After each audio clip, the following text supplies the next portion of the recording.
Unacademy पर आप सभी का स्वागत है।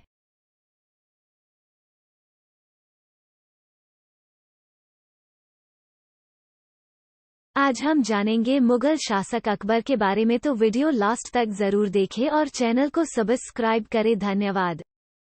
अकबर का पूरा नाम जलालुद्दीन मोहम्मद अकबर था। उनका जन्म 15 अक्टूबर 1542 को अमरकोट किला, सिंध में हुआ था। वह मुगल वंश के तीसरे शासक थे। उनको अकबर महान, शहंशाह अकबर, महाबली शहंशाह के नाम से भी जाना जाता है। उन्होंने हिंदू और मुसलमान दोनों जातियों को सम्मान और प्यार दिया। हिंदू मुस्लिम के बीच दूरी कम करने के लिए उन्होंने दीन इलाही धर्म की स्थापना की थी। अकबर के पिता का नाम हुमायूं और माता का नाम हमीदा बानो बेगम था। 9 वर्ष की उम्र में अकबर को गजनी का सूबेदार बना दिया गया था। हुमायूं ने 1555 ईस्वी में सिकंदर सूरी से सरहिंद का ताज छीन लिया था। उसके बाद अकबर को युवराज घोषित कर दिया गया था। हुमायूं की मृत्यु के बाद बैरम खां को अकबर का संरक्षक बनाया गया, जिसने 1556 ईस्वी में अकबर का राज्याभिषेक करवाया था। उस समय अकबर की आयु सिर्फ 13 वर्ष थी। वो उस समय नाबालिग सम्राट थे। सम्राट बनने के बाद अकबर ने बैरम खां को वजीर नियुक्त किया था और उन्हें खाना की उपाधि दी थी।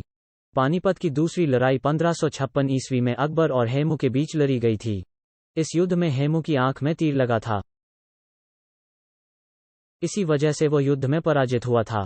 अकबर ने बुलंद दरवाजा का निर्माण करवाया था।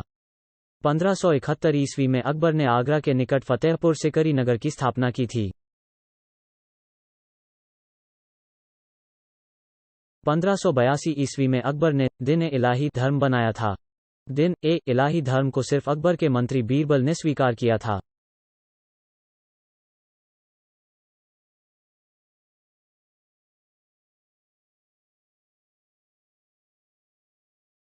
अकबर के दरबार में 9 नवरत्न थे: बीरबल, तानसेन, मानसिंह, मुल्ला दो प्याजा, फौजी, अबुल फजल, रहीम खान खाना, तोडरमल और हकीम हुकौम। अबुल फजल ने अकबर और आईने अकबरी ग्रंथ की रचना की थी। सम्राट अकबर के शासककाल को हिंदी साहित्य का स्वर्ण काल कहा जाता है, क्योंकि उसमें बहुत से हिंदी गाथों की रचना की गई। अपने पूरे जीवन काल में अकबर अनपढ़ रहे। उन्होंने कभी शिक्षा प्राप्त नहीं की। अकबर की याददाश्त बहुत तेज थी। वो जो बातें सुनते थे उन्हें हमेशा याद रहती थी। इस कारण अनपढ़ होते हुए वो अत्यंत बुद्धिमान थे। अकबर ने हिंदुओं पर लगने वाले जजिया को 1562 ईस्वी में समाप्त कर दिया था। अकबर वेश्यावृत्ति और हरम में महिलाओं को रखने के पक्ष में थे।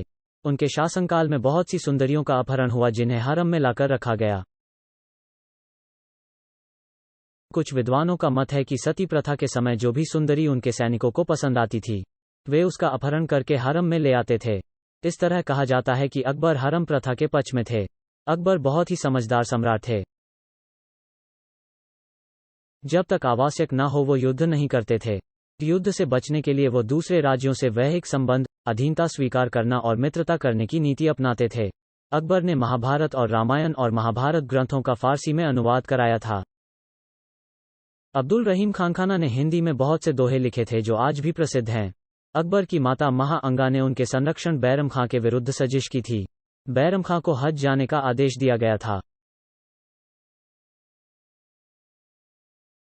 वहां पर 1561 ईस्वी में उनकी हत्या कर दी गई थी। गुजरात विजय के बाद पहली बार सम्राट अकबर ने समुद्र देखा था। अकबर ने जैन धर्म के गुरु जनाचार्य हरि विजय सूरी को जगत गुरु की उपाधि दी थी। सम्राट अकबर के शासककाल में राजस्व प्राप्ति के लिए जब्ती प्रणाली प्रचलित थी। अब्दुस्समद अकबर के दरबार के प्रसिद्ध चित्रकार थे। तानसेन अकबर के दरबार के प्रसिद्ध संगीतकार थे।